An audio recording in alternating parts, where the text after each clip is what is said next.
Bonjour Arnaud. Salut Laurent. Arnaud Mangassarian, qui est un autre franco-canadien expatrié, etc. Un petit peu comme Julien. Donc on est resté de l'autre côté de l'Atlantique. Quelle heure est-il d'ailleurs là-bas? Il est midi, c'est ça? Ah, il est midi 20 là. Ouais, on a 6 heures de différence. On s'est croisés surtout, c'est vrai, via les Web 2.0, tout ce qui est Twitter, etc. Et puis, tu m'avais lancé en fait l'idée qu'on parle un petit peu de ce qui se passait là-bas au niveau du SEO Camp Made in Montréal. C'est ça. Mais tout d'abord, déjà, explique-nous un petit peu ton parcours, quand est-ce que tu as commencé le référencement, etc. Moi, en fait, j'ai fait un master dans une école multimédia qui s'appelle ETHIC, qui est à Paris. Peut-être que tu connais le nom, je Oui. pense. Et en fait, au début, je faisais de l'intégration, puis après, j'ai fait un peu de gestion de projet. Et puis, je me suis dit, bon, bah, c'est bien de faire des sites, de faire de l'intégration, mais on ne trouve jamais les sites. Donc, j'ai commencé peut-être à m'orienter vers le référencement. On avait eu une petite intervention, puis c'était encore un peu flou. 2005-2006, il n'y avait pas beaucoup de gens qui partageaient ouvertement, je trouvais, sur le référencement. Et puis, ça m'intriguait. Et en fait, j'ai commencé à faire un stage là-dedans chez Apposition à l'époque, et ça m'a beaucoup plu. Et en fait, j'ai continué là-dedans. Donc, j'étais chez Apposition, puis ensuite, je suis resté un peu plus de 2 ans chez Adam Classifieds. Aujourd'hui, je crois que ça s'appelle Figaro Classifieds. À Et position, c'est, pour ceux qui ne connaissent pas, ce sont les meilleurs, enfin, ce qu'ils disent en tout cas. C'est le pitch commercial d'Apposition. On est les meilleurs de toute façon, donc même si on est trois fois plus cher, vous pouvez après, pas c'était trouver mieux. intéressant parce que tu faisais du SEO sur des sites à gros volume, tout ce qui était annonces et tout, donc il y avait vraiment de quoi faire. Et en parallèle, en fait, ce que je faisais, c'est que j'étais intervenant aussi au niveau SEO, bah, auprès d'éthique, parce que justement, il n'y avait pas eu de véritable intervention avant que j'arrive. Et c'était vraiment intéressant de faire ça en parallèle. J'aimais beaucoup le domaine. J'aimais ça vraiment partager ce que je pouvais apprendre, ce que je pouvais voir avec les étudiants. Et puis après ça, bah, ça faisait quelques années déjà que j'avais un désir de partir à l'étranger, faire une nouvelle expérience de vie. Et puis ça a été le Canada. Donc je suis parti en 2010 à Montréal. Je ne connaissais pas. Pourquoi le Canada? Et ben en fait, je sais pas, c'était un peu le côté Amérique du Nord avec peut-être un mélange des cultures. Ici, c'est quelque chose qu'ils aimaient bien promouvoir. Et moi, c'est quelque chose qui m'attire et je ne connaissais pas du tout, j'y étais jamais allé, donc j'avais vraiment envie d'aller débarquer dans un pays que je connaissais pas. Et j'avais le sentiment d'être le bienvenu aussi. Ouais, Et ça, c'est quand même important. très Euh, accueillant comme pays. voilà, je m'étais renseigné pour aller peut-être en Australie ou à New York, c'est pas la même chose. C'est-à-dire qu'en Australie, c'est très facile d'y aller, mais quand tu es temporaire, on veut pas vraiment de toi parce que tu as un permis temporaire, donc c'est dur d'investir dans toi. Et puis pour les États-Unis, je pense qu'il n'y a pas besoin d'expliquer trop en très longtemps. C'est très compliqué de rentrer, surtout quand tu as un nom de famille comme le mien, donc on va pas s'attarder sur le sujet. Et puis en fait, je suis arrivé à Montréal et ça a été vraiment toute une grande nouveauté. Et voilà, j'ai continué à faire du SEO ici et ça se passe très bien. Ouais, donc en fait, depuis, c'est quoi, ça fait 3 ans que tu es à Montréal, c'est ça? Ça fait 12 ans et demi à Deux peu ans près. et demi, ouais. Et là, vraiment, tu es implanté, tu reviens plus. Ouais, je reviens plus, je sais pas, peut-être qu'un jour, on peut pas dire, on peut jamais dire jamais, tu sais. Ouais, Je c'est suis sûr. un permanent, mais peut-être qu'un jour je reviendrai. J'en sais rien en fait. Mais pour l'instant, je suis bien ici et je pense que je vais y rester encore un petit bout de temps. Tu te sens bien en tout cas, ouais. Ouais.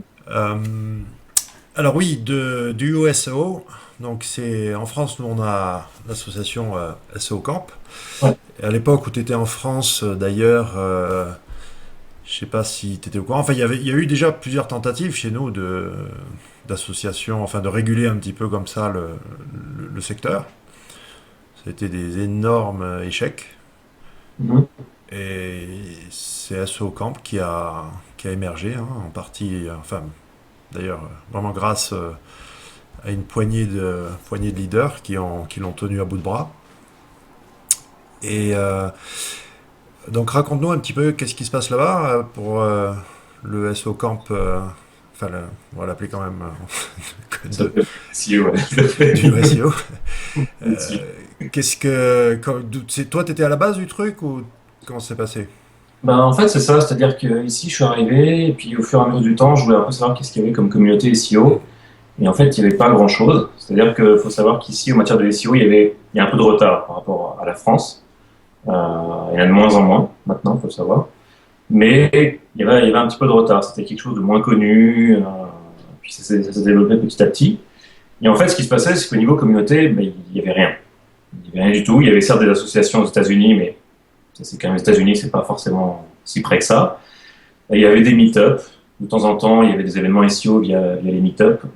Mais à part ça, il n'y avait pas grand-chose. Et puis, force de croiser du monde à gauche, à droite, bah, on disait, ah, ça serait bien qu'il y ait une vraie association ou qu'on essaie de créer une vraie communauté, au moins à Montréal. Parce que Montréal, c'est grand, mais c'est petit, donc tout le monde se connaît. Et puis, l'information passe vite. Il manque ceci. Il y avait un manque. Et ce qui s'est passé, en fait, c'est que, bah, au bout d'un moment, l'année dernière, en 2011, et ben, il y a eu encore quelques personnes qui m'en ont parlé, et puis bah, je me suis dit, ok, allez, je vais lancer ça, et puis on m'a vraiment encouragé à le lancer, donc je vais lancer ça. J'ai trouvé deux amis qui étaient ici, euh, québécois, qui m'ont accompagné là-dedans. Et voilà, on a lancé ça de nowhere, donc d'abord, je réfléchis au nom, donc on a trouvé plein de noms, on a dit à nos amis, bon, bah, lequel vous préférez, on voulait quelque chose de court. Donc, Do You SEO a fini par être validé, donc ça s'est appelé comme ça. Et puis, petit à petit, bah, on a défini les valeurs, les missions de cette association, on a enregistré, et puis on a vraiment encadré ça de manière à commencer petit, mais que ça soit précis. C'est-à-dire, en gros, pour te faire simple, Do You SEO, c'est quoi? C'est l'association du référencement pour le Québec. En tout cas, pour l'instant, c'est ça. Et cette association, en fait, elle a trois missions. La première, c'est vraiment réunir un peu les professionnels du web, du marketing, du SEO, pour les aider justement à promouvoir le SEO auprès de leurs clients, de leurs collègues, de leurs partenaires. Parce que comme je te dis, c'est encore quelque chose qui est assez nouveau ici, même si ça se développe de plus en plus. Ouais. Deuxième mission, c'est vraiment d'organiser des événements pour faciliter le partage de connaissances et d'expériences. Donc ça, c'est quelque chose qui est vraiment apprécié, parce qu'au niveau de l'association, c'est-à-dire qu'on est assez strict sur les interventions, c'est-à-dire que tu as ce qu'on appelle les Do You SEO Camp. Il y a trois types d'interventions. Do You SEO Camp, Do You SEO Apéro et Do You SEO Conf. Donc, Do You SEO Camp, c'est à peu près une quarantaine de personnes. Les gens votent un mois avant sur le sujet qui leur plairait d'aborder pendant. Ah, c'est sympa ça. Ouais. On demande l'avis aux participants. D'accord. Donc, puis on sait que voilà, 2 mois avant, bon, bah, ça va être le LinkedIn, par exemple, pour le prochain qui va en septembre. Et puis à partir de là, on dit, bah voilà, il nous faudrait 2 intervenants qui vont intervenir là-dessus, pour un cas pratique, une expérience à nous partager. Donc évidemment, on dit que tout ce qui est statistique, hein, intervention théorique, on n'en veut pas. On n'en veut vraiment pas au pitch de vente, tout ça, non merci. Et en fait, les gens vraiment arrivent avec un cas pratique. Voilà, j'ai eu telle problématique, j'ai réfléchi là-dessus, voilà les solutions que j'ai trouvées, voilà les conséquences que ça a eu. Donc, D'accord. Vous voulez quelque chose de vraiment actionnable, quoi. voilà, c'est vraiment quelque chose d'actionnable. Mhm. Le fait de faire ça, eh ben, ça a eu beaucoup de succès, c'est-à-dire que les gens ont vraiment apprécié, on était là, ok, vivement le prochain, on va vraiment participer, voilà les idées de sujets qu'on aimerait aussi voir, donc ça a grossi petit à petit. Et ça se passe vraiment comme ça au niveau des camps, c'est-à-dire on choisit le sujet, on vote, on intervient, et après il y a un retour d'expérience. Je comprends. Ouais. Ouais, excuse-moi. Ouais, vas-y. Non, mais non, ce que je voulais dire, quel est est-ce que tu as vraiment un gros événement dans l'année et puis après le reste c'est plus les apéros, etc. Ou t'as vraiment décliné à plusieurs, Alors, enfin, type de ce que j'appellerais plus des conférences ou. en fait, pour l'instant, vu que ça a été lancé en novembre l'année dernière, on a démarré ça juste avec des camps. Il y en a eu 3 pour l'instant, plus un apéro au début de l'été. Parce que là, en été, ça ne sert à rien de faire un camp pour un gros événement, personne n'est là. Ouais. Ce que j'ai oublié de dire, c'est qu'il y a l'association du W3C Québec qui a organisé aussi un gros événement sur le SEO, qui s'appelle ça SEO Camp, qui n'a rien à voir avec l'association SEO Camp de France, où là, effectivement, c'est des grosses interventions. Donc, ils ont encore fait ça cette année, et puis j'ai pu intervenir au nom de l'association Do You SEO. Après, pour répondre à ta question, oui, genre, dans le futur, je suis en train de voir justement avec des organismes, des agences SEO ici, pour organiser au moins un gros événement SEO, genre une journée conférence avec pas mal d'intervenants qui seraient soit d'ici, soit de Toronto, soit même des États-Unis. Il y a déjà certaines personnes qui sont volontaires. Donc ça, c'est quelque chose qu'on va mettre en place à moyen terme. Ouais. Sans y aller avec les camps, parce qu'il faut quand même faire connaître ça ici en interne, il faut quand même prouver qu'on a une certaine valeur, que les gens ils sachent que c'est du SEO, etc. vraiment, d'abord, bien faire connaître ça facilement à Montréal, en tout cas pour le Québec. Ouais. Oui, c'est prévu. Pour répondre à tes questions, c'est prévu.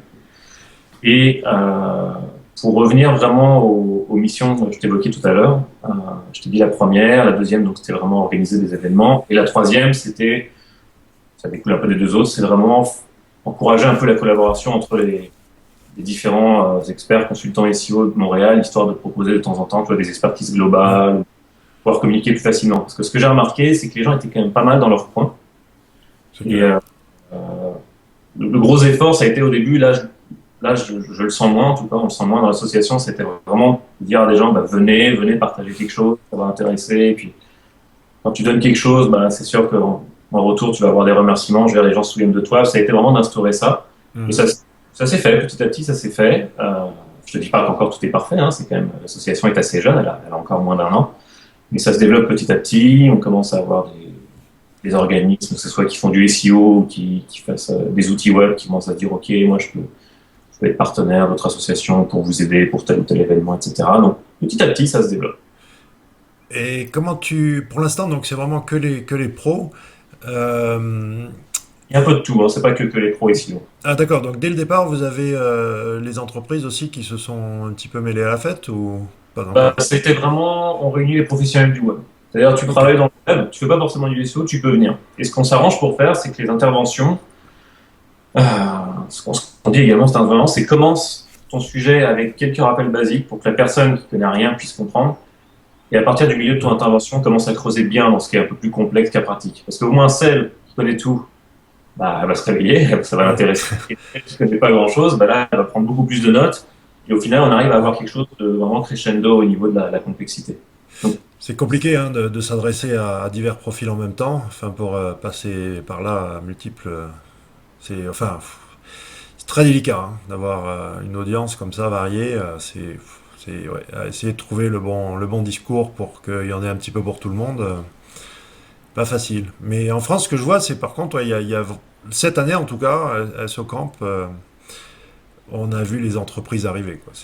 Ça a été net l'intrusion cette année en catimini, hein, parce que, enfin, je sais pas ce que vous faites, mais nous, il y a le truc où en fait même le badge, tu vois, tu mets pas ta société, c'est simplement en prénom et nom pour rester un petit peu informel comme ça, mais on a nettement vu cette année, enfin l'an dernier il y en avait déjà qui arrivaient, mais cette année ouais, il y a eu grosse pourcentage d'entreprises, alors que SOCamp en France, non, il n'y a pas, enfin les entreprises peuvent pas adhérer ou quoi que ce soit, c'est vraiment que les pros du web, mais pas les boîtes. Et je sais pas comment ça va évoluer l'an prochain. Mais tout ce que je vois par contre, c'est les centaines d'heures de travail qu'ont dévoué notamment Alexandre Villeneuve, ouais. etc. Hein, mais ouais, ils sont 3-4 à avoir enfin, des centaines et des centaines d'heures, quoi. C'est assez impressionnant. Et est-ce que, enfin, t'en es, t'es- comment, est-ce que tu sens vraiment le poids de cette association qui pèse sur ton emploi du temps ou pas encore? Ça va? C'est gérable? Et pour l'instant, ça va encore, mais plus le temps va avancer, plus ça va peser, je le sens. Donc c'est pour ça que on est deux, trois pour l'instant vraiment à être dedans, Ouais. mais plus deux vraiment à plein temps. Donc on essaie de chercher des gens pour nous aider. C'est quelque chose qui est en parallèle. Après, par rapport à ta remarque, c'est vrai que c'est un peu pareil ici, c'est-à-dire que c'est vraiment une association à but non lucratif. Il n'y a pas d'action commerciale, donc c'est sûr que quelqu'un qui vient, qui nous fait une intervention et qui essaie de nous faire un pitch de vente, la personne, je ne leur propose plus d'être Mm. intervenant du tout, quoi. C'est pas... Et c'est ça que les gens apprécient vraiment, c'est que ça reste neutre, c'est qu'il y a des présentations. Quand les gens arrivent, tu vois, ils sont toujours une quarantaine, chacun, au début, on prend 5 minutes, tout le monde se présente en 10 secondes, là, on fait le tour de table. L'intervention arrive, et puis il y en a qui sont concurrents, mais tu sais, l'ambiance est décontractée. À la fin, il y a des post-it. Les gens, ils ont des questions, ils les posent, c'est anonyme, c'est collé sur le mur. On les prend une par une. Voilà, la question, c'est ça. Quelqu'un a envie de répondre, et puis ça se termine Je comme ça. comprends. Non, moi je parlais pas au niveau des intervenants, hein, mais plus du public. Il y a des gens d'entreprise, mais ils sont pas trop là. Tu sais, ils sont pas là en tant que... Ils s'affirment pas en tant qu'entreprise, quoi. Ils s'affirment plus en tant qu'individu. Je comprends, ouais. Parce que je pense qu'ils ont bien compris le mood de l'association, quoi. C'est pas pour dire, ouais, moi je suis l'entreprise machin, je suis la meilleure, on est la référence là-dedans. C'est très mal vu, ça. En tout cas, dans l'association, ça passe pas trop. Ouais, ouais. Mais bon, c'est vrai que c'est pratique aussi pour une entreprise. Ça permet quand même de voir un petit peu tout le monde au même endroit, quoi, hein, de Ouais, ouais. sentir le vent tourner, quoi. Donc euh, pour l'instant, vous en êtes à combien de membres à peu près? Enfin, Bah là, une à peu près. Alors, il n'y a pas encore, on est en train de créer un système de membres officiels. Là, c'est quelque chose qui va se mettre en place. On a une réunion bientôt, la semaine prochaine, à propos de ce sujet-là. Pour l'instant, c'est gratuit. Mais des gens qui participent vraiment, si on prend tous les camps, le lancement, il y a à peu près une centaine quand même de gens. ah Une ouais. centaine de personnes qui tournent régulièrement. On n'a jamais les 100 d'un coup, mais 40, puis 40, puis sur ces 40, il y avait déjà les 20 de la fois précédente, puis ouais, c'est à peu près une centaine de membres. Parce nous, enfin à Paris, il y a un truc assez intéressant, c'est que le lieu qui s'appelle l'usine, qui est à côté du stade Saint-Denis, Ouais, j'ai été à ça, je me souviens. ouais, c'est à peu près quoi, je crois que c'est 350 personnes maximum, grand maximum, quoi, hein, mais bon, mettons 300 personnes. Et alors, si tu veux un lieu dans Paris, c'est hors de prix. Et puis, si tu veux plus grand, c'est plus loin. Et enfin, bref, on est un peu coincé, c'est un peu coincé avec ce lieu qui est vraiment génial, quoi, qui est très. Enfin, ouais, t'as vu, c'est quand même. Ouais, C'est pas loin, c'est bien desservi, etc. C'est pratique pour y aller. Mais effectivement, ça peut pas grossir plus, en tout cas au niveau du public, quoi, hein. Au-delà des 300, c'est la grande limite. Donc je sais pas ce qui va se passer pour l'an prochain, mais ça c'est ouais, c'est intéressant en fait, comme variable de savoir que c'est le lieu en fait qui va dicter le nombre de participants, quoi, quelque part. ouais. Euh, et moi, enfin, j'ai remarqué depuis que je fais même du web, hein, en général, c'est vraiment ce contact. Tout le monde est derrière sa machine, hein, derrière son PC, et puis de se rencontrer, de boire un coup ensemble, vraiment, c'est ça qui fait des liens, enfin, découlent ensuite des hyperliens et des échanges et tout ce qu'on veut, mais à la base, c'est vraiment autour d'un verre de vin ou d'une bière que les liens se font, hein. Enfin, je sais pas pour vous là-bas, mais à mon avis, connaissant un petit peu Montréal, je pense que c'est pareil. C'est ça. Pour l'instant, c'est vrai que l'apéro, il n'y a eu qu'un seul, mais ce qui est pas mal, c'est que quand les gens viennent au camp, il n'y a vraiment pas grand monde qui a un ordinateur. Les Oui. gens, ils ont plus un bloc-notes, moi, c'est ce que j'ai Ah ouais, remarqué. pas Et puis, d'iPad. ouais, c'est ça, non, c'est comme ça. Et puis, c'est en U, donc tout le monde se parle. Et ce qu'on va essayer de faire, en fait, c'est au niveau des locaux. Évidemment, on n'a pas, il n'y a pas de rentrée d'argent dans l'association pour le moment. Et Ouais. il y a, c'est, j'ai réussi à avoir un local, mon immeuble que l'entreprise me prête. Donc, c'est une cafétéria qu'on prête gratuitement. Ou pareil, on peut accueillir peut-être une cinquantaine de personnes maximum. Et en fait, ce qu'on va essayer de faire, c'est de varier les locaux. C'est pour ça aussi qu'il y a des entreprises, des agences SEO, des agences web qui nous disent, bah voilà, si tu veux, écoute, tu peux le faire chez nous la prochaine fois. Et puis en échange, tu leur donnes un peu de visibilité, mais au moins tu as le local, tu es dans un environnement qui correspond parfaitement avec l'association. Et puis on va essayer de tourner ça peut être sympa de varier un peu les emplacements. Évidemment, il faut que ça reste très accessible, très facilement accessible. Bien sûr. Mais c'est un peu la solution qu'on a trouvée. Ok. Passons à un autre sujet. Qui serait donc tu bosses toi au Canada et ce qui m'intéresse c'est que tu es en fait entre deux langues C'est ça. et deux cultures, français-anglais. Déjà, ouais, comment ça se passe enfin, le référencement international déjà c'est peut-être ce qu'il y a de plus, je veux dire, de plus chiant, non, mais ça demande un certain travail, mais en plus, toi, tu dois jongler entre ces deux cultures, quoi, hein, la culture anglophone et francophone. Raconte-moi un petit peu comment sont faites tes journées. En fait, c'est à peu près ça, c'est-à-dire que je travaille un peu chez l'annonceur, puis il y a pas mal de clients internes évidemment, et pour faire simple, c'est la moitié sont en anglais, la moitié sont en français. Donc, anglais, ils sont principalement à Toronto, il y en a quelques-uns à Montréal, mais c'est vraiment l'essentiel est à Toronto. Et puis les francophones, bah, évidemment, c'est à Montréal. Donc ici, ce que j'ai remarqué, en tout cas pour les clients internes, c'est qu'ils, lorsqu'il s'agit de faire du référencement international, ils sont décidés, on va prendre un domaine anglais, un domaine français. Bon, comme ça, c'est pas compliqué, il y a deux domaines différents. Et évidemment, en fait, dans les deux cas, c'est moi ce que j'ai remarqué, c'est que c'est beaucoup plus simple de faire du référencement francophone pour le Québec que du référencement anglophone pour le Canada. Parce que quand tu commences à faire du référencement anglophone pour le Canada, la concurrence, c'est les États-Unis aussi. Ouais, je veux bien Ça rajoute d'accord. pas mal de monde sur le marché. Mais Google s'arrange quand même de ce que j'ai remarqué, pour quand même faire en sortir de plus en plus de résultats locaux. De toute façon, on le voit au fur Ouais, et à mesure du temps là. Euh, donc c'est à peu près ça. Alors après, évidemment, tu joues entre l'anglais et le français au téléphone toute la journée là. Et ce qui est intéressant en fait aussi, c'est que évidemment, comme tu l'as dit, il y a une différence de culture entre anglophone et francophone. C'est-à-dire que tu peux peut-être proposer un projet similaire. Par exemple, pour deux sites différents, tu sais que ça marche. Pour un site, tu vas le proposer pour l'autre aussi. Et puis, en fait, vu que ça va pas être la même langue, tu vas pas avoir les mêmes réactions en face. Donc, je suis pas du tout en train de critiquer un des deux langages du Canada. C'est pas du tout ça. C'est juste, c'est intéressant, voire parfois intriguant de voir que tu as des différences au niveau comportement qui sont là. Par exemple, on a beaucoup d'éditeurs en interne, d'édimestres, ouais, qui écrivent des contenus pour nos sites. Et puis tu as une équipe francophone et une équipe anglophone. Et les deux travaillent très bien, elles suivent les recommandations, référencement, c'est génial et tout. Et puis par exemple, je suis arrivé il y a quelques mois, je leur ai dit, voilà, ce serait bien qu'on mette en place le réel égal auteur, là, tu sais, pour avoir la petite photo de ouais. l'auteur qui apparaît. Et puis j'ai présenté ça aux deux équipes.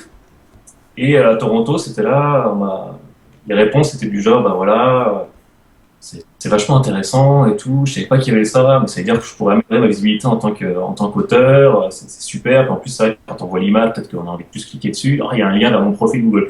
C'est pas mal du tout. Moi, j'ai envie de tester ça pour mon site. Est-ce qu'on peut le faire? Limite, à se battre pour savoir c'est moi qui veux le tester en premier. Je fais la même chose à Montréal. Et là, ça n'a pas été exactement la même réaction. Ça a été, alors il faut que je donne de la formation à Google encore. Déjà, il connaît tout sur ma vie, il m'envoie des pubs avec mon j'ai pas envie de faire ça, ça m'embête un peu. Et tu sais, il n'y a pas de problème. Moi, j'interviens en tant qu'expert, je propose, je ne vais certainement pas imposer ça. Et puis, pas que les gens soient mal à l'aise, parce qu'il faut quand même rajouter quelques informations personnelles sur toi lorsque tu fais ça. Mais c'est marrant de voir que c'est pas du tout la même réaction.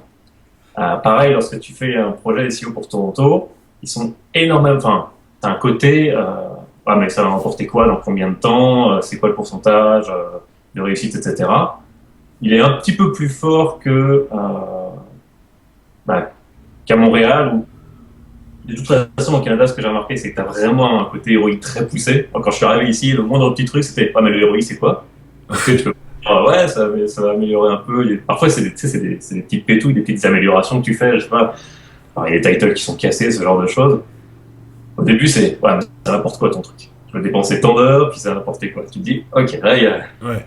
peut-être en retard sur certaines choses de SEO. Par contre, le côté héroïque, retour sur performance par rapport à ce que je mets en place sur le web, là, ils sont pas du tout en retard par rapport à la France. Moi, c'est l'impression que j'ai eue. Juste là-dessus. Puis Encore une fois, c'était il y a 2 ans, peut-être que maintenant ouais. ça.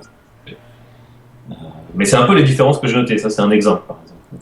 Puis t'as d'un côté Bing où quand même ça fait un sacré pourcentage et de l'autre, je suppose, il y en a rien à faire, quoi. Alors, Bing, même canadien, tout ce qui est canadien anglophone, c'est pas grand-chose. Par exemple, pour mes clients, Bing anglophone, c'est quoi? C'est peut-être 5 à 6% du trafic SEO, alors que le francophone, c'est 1 ou 2%. Donc, ça reste quand même marginal au Canada, Bing. Oui, ah ouais, c'est pas comme aux États-Unis, quoi. Le, est-ce que est-ce il y a, enfin, par rapport à ton expérience en France et là-bas, comment est perçu en fait je crois que les gens sont curieux de savoir comment est perçue la France depuis le Canada. C'est peut-être une question que j'ai pas posée à Julien parce que ça faisait, puis il était juste arrivé, mais toi, t'as certainement plus de recul par rapport à ça. Parce qu'il y a pas mal de gars hein, qui m'ont, enfin, dans les discussions, enfin pas mal. Mais effectivement, ton parcours intéresse parce que l'idée de partir au Canada ou ailleurs, bah c'est assez alléchant hein, quand même comme expatriation. Je t'en prie, viens me rejoindre. Il y a pas de la place ici pour plein de gens bien. Ouais, ouais, non, moi je suis bien là où je suis, ça va. Je paye plus d'impôts, enfin ou beaucoup moins en tout cas. Donc, mais puis l'Amérique du Nord, non, j'ai donné déjà. Donné pendant presque une dizaine d'années. Donc, mais ouais, comment est perçue la France et plus particulièrement le SEO français, quoi. Ou d'ailleurs, est-ce qu'en France il y a une French Touch en SEO? J'en suis pas certain. Euh, pour répondre à ta question globale, vraiment, comment est perçu le SEO de la France depuis ici? Non, même le français d'abord en Le général. français. Ouais. Ouais, objectivement, ils sont pas là à cracher sur les Français ou quoi que ce soit. Le mythe du maudit français, il a disparu depuis bien longtemps. Et après, je pense que ça dépend vraiment du type de personne que tu es. Je veux dire, si tu arrives, moi, je suis arrivé ici avec l'esprit, voilà, je suis un étranger et mon but, c'est de m'intégrer. Je Ouais. suis pas arrivé en disant ici, moi, je fais comme ça et tu vas t'adapter. Ça, sinon, ça marche pas. Là, tu passes pour un maudit français. Après, ce que j'ai remarqué, c'est qu'ils apprécient vraiment le fait que on soit un peu multitâche. C'est-à-dire qu'il y a beaucoup de postes ici où c'est très spécialisé, très segmenté. C'est-à-dire qu'en Ouais. France, moi, je faisais du SEO, j'avais l'habitude, moi, je faisais le link building, je faisais le on-site, puis parfois je faisais même la rédaction de contenu. Ici, même si tu peux tout faire, j'ai remarqué que les gens segmentaient beaucoup. C'est vrai, ouais. Le fait de pouvoir toucher un peu à tout, c'est une bonne force lorsque tu peux faire ça. Le fait d'écrire correctement français sans faute d'orthographe, c'est un atout aussi pour moi. Parce Ah que ouais. c'est quelque chose qui est important. Bah, surtout dans ta boîte où il y a une forte orientation éditoriale, quoi. C'est ça. Et par ça, non, il n'y a pas de, j'ai pas vu de choses particulières. Alors, évidemment, lorsque tu arrives ici, ils disent bon bah c'est fini les 7 semaines de congé. C'est ça quoi. En France, ils sont là et ils disent vous faites des grèves, vous avez 5 congés payés, vous avez quelque chose que vous appelez RTT. Puis j'ai dû expliquer ce que c'est RTT. Ils étaient là. Comment vous pouvez avoir ça en plus? Ils comprennent pas. Mais moi, je comprends pourquoi il n'y a que 2 semaines ou 3 semaines, ça dépend de congé ici. C'est-à-dire que la différence que j'ai vue par rapport à la France, c'est qu'ils ont noté aussi, parce que j'ai certains collègues québécois qui sont allés en France aussi, qui ont quand même une bonne expérience de la France.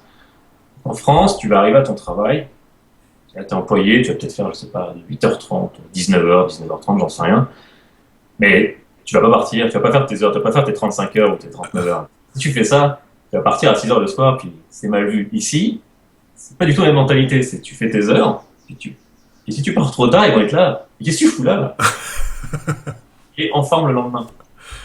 Tu sais, la première fois, ça m'a choqué. J'étais là, ouais, il faut que je finisse ça. Je suis en train de terminer l'analyse. Ouais, tu termineras demain. Allez, tu viens en forme demain matin. Parce qu'en fait, il commence tôt. Ici, tu Ouais. commences un peu plus tôt qu'en France. C'est 8h, 8h30, 9h grand max. Si t'arrives après 9h, c'est français. Ah ouais, d'accord. Parce enfin, il y avait une époque où quand même le SEO français avait une réputation assez techose d'ailleurs, hein. Plus l'Amérique du Nord, c'est très fort au niveau marketing, hein. Il n'y a pas plus fort, je pense. Il n'y a pas plus carré. Tout est impeccable. Et le français avait cet esprit, enfin, ouais, cette réputation bidouilleur, trouveur des failles, des failles ou des faiblesses des moteurs, hein, Hmm. qui permettaient d'en profiter. Mais ouais, je crois que ça s'est un petit peu perdu la French Touch. Il serait temps de la raviver.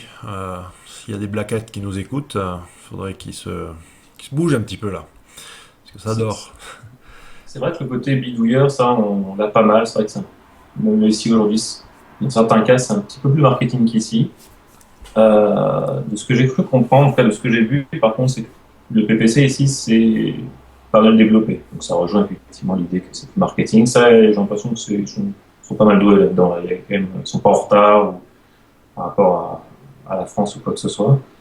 Mais après, j'ai pas fait non plus 150 000 boîtes ici pour te donner une Ouais. vision objective. Hein.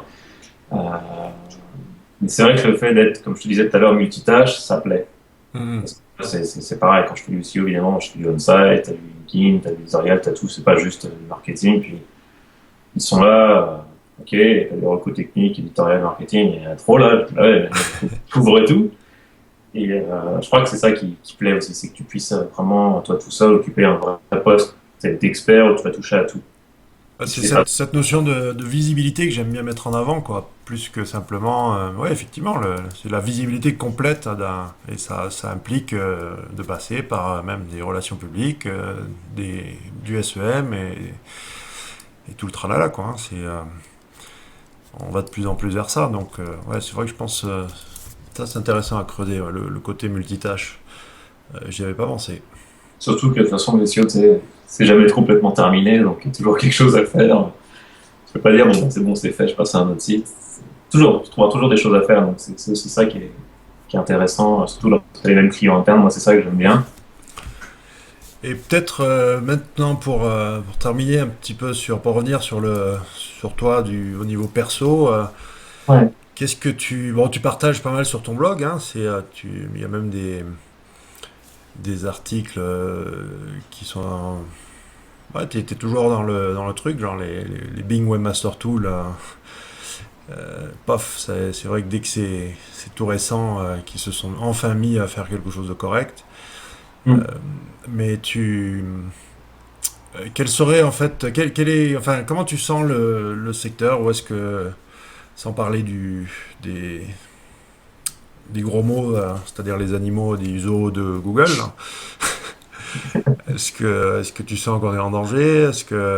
Enfin, quel est ton sentiment vis-à-vis du secteur, quoi? Moi, enfin, l'impression que j'ai, c'est qu'il n'y a pas de danger particulier, j'ai juste l'impression que plus le temps passe, plus tu es obligé de faire le travail vraiment proprement. Et plus le temps passe, moins tu peux ignorer les réseaux sociaux, même si ça fait pas tout le SEO du tout. Et j'étais allé au SMX Advance là, à Seattle, j'ai eu l'occasion d'y aller là-bas. J'avais fait un compte rendu d'ailleurs sur mon blog en deux, trois parties.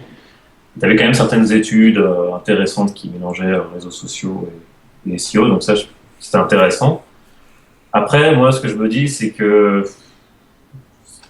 tant que Google restera vraiment dominateur comme ça, moi, j'aurais toujours un petit peu peur, dans le sens où non, on dépend finalement d'un acteur, là, puis le moteur, il fait que de le transformer, c'est en train de devenir presque un Wikipédia, mais qui s'amuse à mettre tu tapes un mot, tu as la définition avec les photos, tout ça. J'espère juste que ça va pas prendre une ampleur démesurée, de manière à ce que ce qu'on fait, ça sert de moins en moins. Tu vois, c'est juste ça qui me fait un peu peur. Après, je pense que les gens qui disent que le SEO meurt, c'est exagéré, dans le sens où de toute façon, lorsque tu fais ton travail proprement, tu travailles pour ton client, tu vas voir qu'il apporte une vraie valeur ajoutée, tu as envie qu'il soit trouvable. Moi, je pars du principe que lorsque tu as envie de faire ça, je vois pas pourquoi Google irait à contresens par rapport à ça. Ça reste quand même un moteur. Euh, et je pense que tant qu'il y a ça en tête, il n'y a pas spécialement de danger à avoir. Mais après, c'est juste ma façon de penser. Peut-être qu'il y a d'autres paramètres qui m'échappent, mais c'est un peu mon point de vue. Bah, je suis d'accord avec toi. Moi, je pense pas que il y a rien de sorcier. C'est au contraire, on repart vers les fondamentaux, hein. Quand tu dis travailler proprement, c'est travailler selon les fondamentaux qui sont connus depuis, je sais pas, la fin des années 90 ou début 2000, hein. On sait comment ça marche. Ouais. Google, il remonte à cette époque-là aussi. Il y a des couches qui se sont ajoutées, effectivement, des trucs sociaux, des bidules, des machins pseudo-sémantiques, mais la couche fondamentale, comment bosser selon les standards, ben, si standard il y a, c'est. Ouais, il y a rien de sorcier. Simplement, effectivement, comme je disais, je sais plus où, la courte échelle se raccourcit, quoi. Ouais, Ouais, c'est ça. on était ben là, le sacro-saint, le talon d'Achille de Google, les backlinks, où on faisait mais vraiment n'importe quoi, Euh, mais du gros n'importe quoi. Bon, ben là, ça devient un petit peu plus serré, quoi, mais c'est pas non plus. Non, c'est pas la mort. Ouais, ouais, ouais. Puis comme je dis toujours, il n'y a pas de. J'ai fait de pousser jusqu'à ce que ça rentre, hein. Ta subtilité, c'est pousser suffisamment pour qu'il y ait des résultats, pas trop non plus pour que ça fasse pas artificiel, mais au final, enfin moi personnellement non plus, je vois pas, j'ai pas vu de difficulté à franchir de nouvelles étapes. Au contraire, c'est plutôt de repartir. 90% de mes prestations, c'est repartir vers les fondamentaux, quoi. Redresser des trucs qui sont partis en vrille pour C'est les vrai. remettre dans le droit chemin. Donc, et ça, il y a pas de mystère par rapport à ça, quoi. Donc, je crois qu'il y en a beaucoup qui se le compliquent, en fait, le truc, peut-être. Ouais, Peut-être un c'est petit ça. peu trop, quoi. Ou alors qui prennent des chemins de traverse au lieu d'y voir clair dans cette autoroute, finalement, qui. Puis c'est pas forcément quand on dit, ouais, il faut faire du contenu de qualité. Non, c'est pas ça, quoi. Le moteur, il reste idiot à la base, quand même. Il comprend pas ce qu'il lit, donc faut rigoler, que ce soit les Googlers ou d'autres qui disent, ouais, le contenu. Non, c'est plutôt la manière dont tu vas montrer au moteur que ton contenu est de qualité. Mais c'est pas forcément le contenu en lui-même, c'est autour du contenu, c'est-à-dire C'est ça. la manière dont est architecturé le site, etc. Comment les contenus sont liés entre eux. Ça, ouais, tu montres au moteur. Il faut que mes prochains billets ou vidéos, je sais pas, va être justement sur ça, pour contrer Penguin. Ben alors, bossez votre netlinking interne. Les premiers liens, ils sont à l'intérieur du site. Au lieu d'avoir des architectures complètement à plat où tu as derrière la page d'accueil, que ce soit un blog ou un site e-commerce, etc., tout est quasiment à l'horizontale. Non, travailler en profondeur, le fameux siloing, hein. Mm. Et puis, enfin, je pense que honnêtement, de mon avis personnel, je sais pas pour toi, mais sur les gros sites que tu connais également, moi, les actions les plus spectaculaires ont été au niveau de l'architecture, hein. Enfin, hormis les modifications de title, etc. Mais quand tu arrives vraiment à toucher à la manière dont sont articulés les contenus, il y a des effets fantasmagoriques, hein, c'est assez impressionnant, hein. Non, je suis d'accord avec toi. L'architecture, c'est là-dedans que j'ai fait les plus beaux projets aussi. Lorsque tu as un site, puis tu as énormément de données, et puis elles sont gérées n'importe quoi, tu te dis, ah, là, je vais pouvoir m'amuser, quoi. Ouais, ouais, ouais, c'est très impressionnant, hein. C'est même le.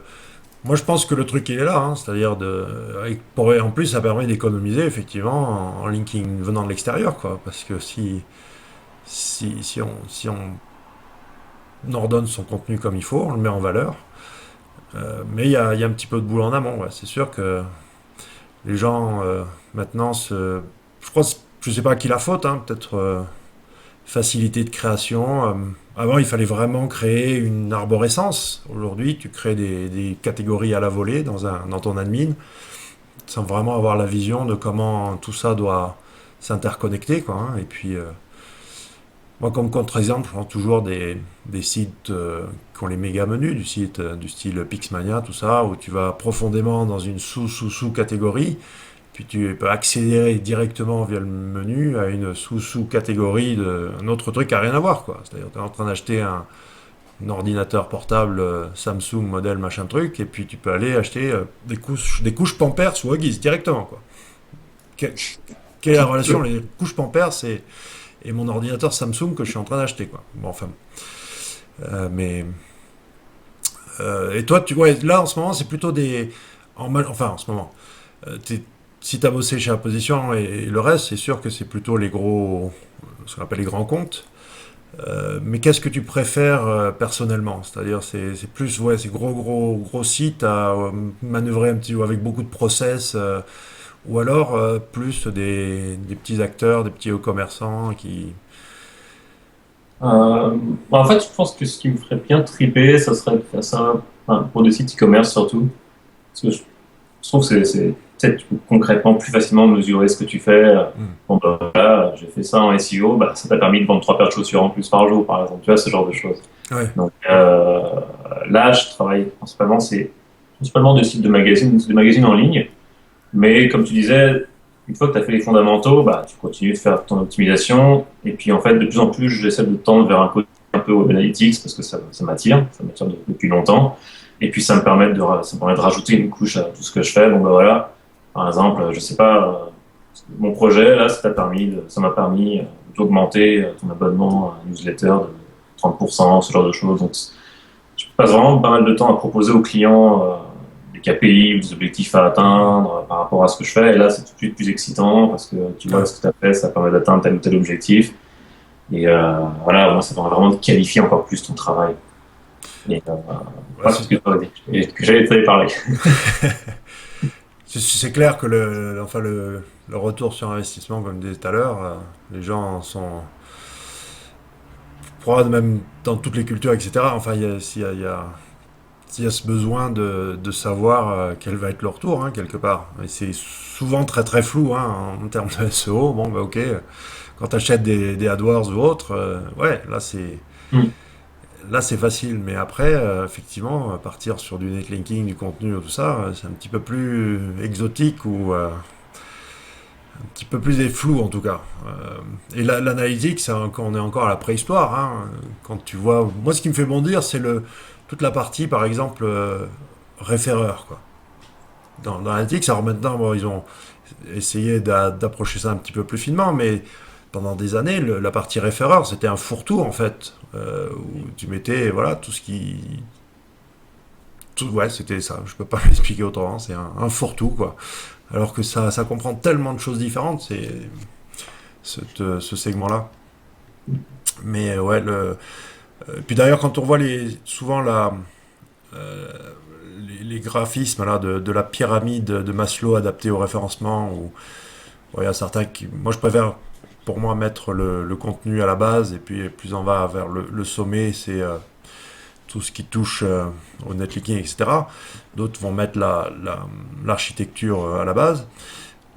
Mais ce que la plupart des gens oublient, c'est la couche qui enrobe toutes les strates, c'est la partie analytics, quoi. C'est-à-dire en Ouais. amont et jusque toute la durée de la vie du site, l'analytics doit primer. Sans ça, aucune vision de comment ajuster. Enfin, personne à la science s'affuse, quoi. Je sais pas, ne serait-ce que tu fais ta liste de mots-clés en amont, comment tu sais si vraiment tu vas tomber pile? Si tu n'analyses pas après, enfin, ça me paraît aberrant, quoi.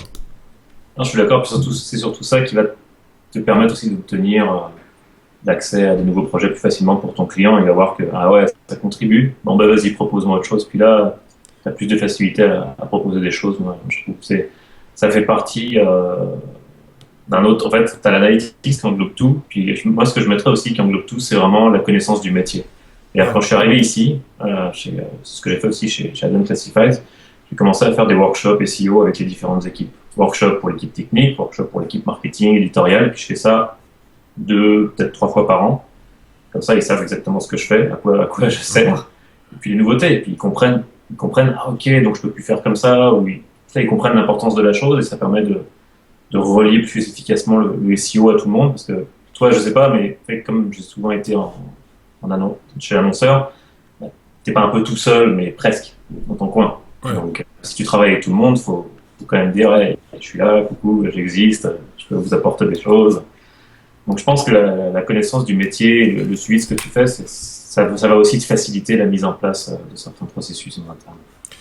Ouais, ça, c'est aussi, je pense, une différence entre l'Amérique du Nord et la France, où en France, tout est beaucoup plus hiérarchique. C'est-à-dire que, euh, à la limite, qu'on devrait faire quand on chope un budget, c'est aller tout de suite au sommet pour discuter du pourquoi, du comment, quoi.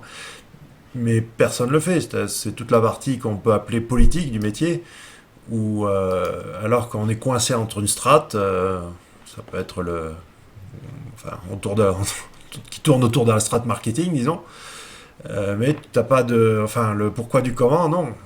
Et tu te vois mal aller dire, bon, mais maintenant vous m'avez fait un chèque, on va aller discuter avec le boss de pourquoi vous m'avez fait un chèque. Et enfin, voilà, c'est ça. Tout le cheminement depuis en amont, depuis le haut le sommet de l'entreprise. Mais ça se fait pas. Mais tandis qu'en Amérique du Nord, il y a beaucoup plus de facilité, justement. Les gens sont beaucoup plus à l'écoute que ce que tu fais. Et ça marche beaucoup moins bien en France, hein, d'aller dire, bon, ben, on va se réunir, on va parler de vos évolutions, etc. Non. Parce que tu es coincé entre deux niveaux et finalement, ben, faut pas brusquer ce qui se passe, quoi. Hmm. C'est vrai qu'ici, j'ai noté plus de facilité, une plus grande ouverture d'esprit par rapport à Ouais. ça.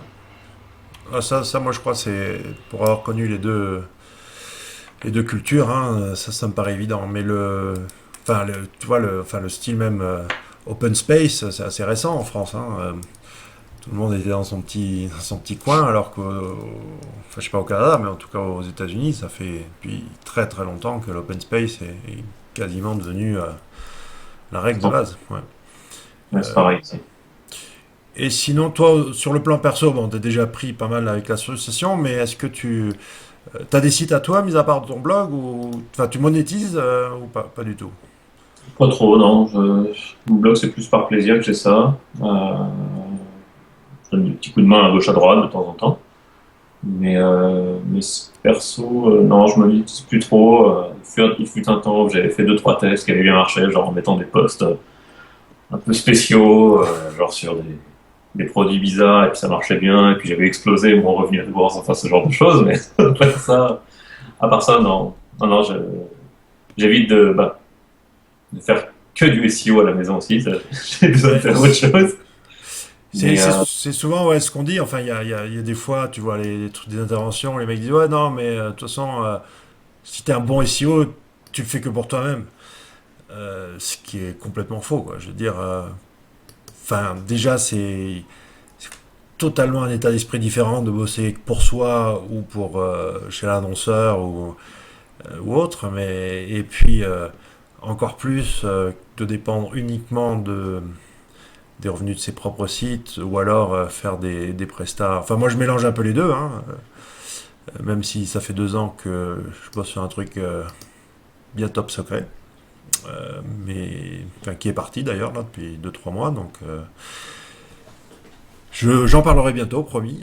Mais c'est ok. rien à voir avec AdSense ou affiliation, c'est du vrai e-commerce, mais avec quand même un petit twist qui fait que, euh, enfin, pour révéler un petit peu, c'est plus de la franchise qu'autre chose, quoi. C'est-à-dire très très grosse boîte, très très, enfin voilà, établie, qui me donne certains pays, enfin tout ce que je veux prendre d'ailleurs à l'international, quoi. C'est-à-dire je gère j'ai pas monté mon propre site, je gère leur nom de domaine et comme une franchise. Mais par contre, j'ai pas acheté de stock ou quoi que ce soit. Toute la logistique, c'est eux qui se démerdent, quoi. Ça, c'est qu'un flux XML. Mais de l'autre côté, ben ouais, ça permet de faire du vrai e-commerce et de passer au niveau supérieur parce que l'affiliation, etc. Ça va bien 5 minutes, mais ça doit faire depuis 2008 ou 2009 que j'ai pas touché à ces trucs-là, quoi. C'était bien quand ça marchait, mais après, moi, c'est ça. C'est dès que ça commence à devenir un petit peu trop lourd, le truc, que ce soit AdSense ou ça, j'ai laissé tomber. Mais bon, je comprends ouais, qu'on sort du boulot et puis qu'on avait vraiment pas envie Ouais, de ça dépend, c'est repartir. des soirs, je me plonge un peu dedans, mais t'as envie d'avoir aussi ta vie à côté, c'est bien de décrocher un moment pour mieux revenir dedans après, je trouve. Ouais, Donc, ouais, ouais. j'ai les sites, surtout par plaisir, je les ai, sur mon blog photo sur les vieilles voitures, ou mon blog semi-pro, ou mon blog sur Montréal, ce genre de choses. Mais c'est surtout des sites par plaisir, après, il y a un petit peu de pub dessus, ça me fait un peu d'argent de poche, mais c'est pas avec ça que je vis. Ouais, je veux bien le croire. Alors, je vois que ben, on devait faire de 20 minutes, mais on, Voilà.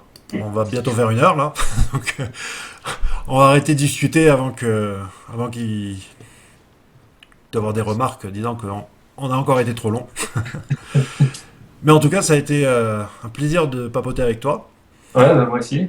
J'espère qu'un jour, le vrai SEO Camp et du USO vont faire des choses ensemble. Et de toute façon, ben, mon podcast ou mon blog, c'est toujours ouvert hein, pour nous tenir au courant que ce soit de choses qui se passent dans ton secteur ou au niveau de l'association. Ouais. Donc, tiens-nous au courant. Ok, ça marche. D'accord. Je te remercie. Merci beaucoup, Laurent. Allez, à À bientôt. bientôt. Bye.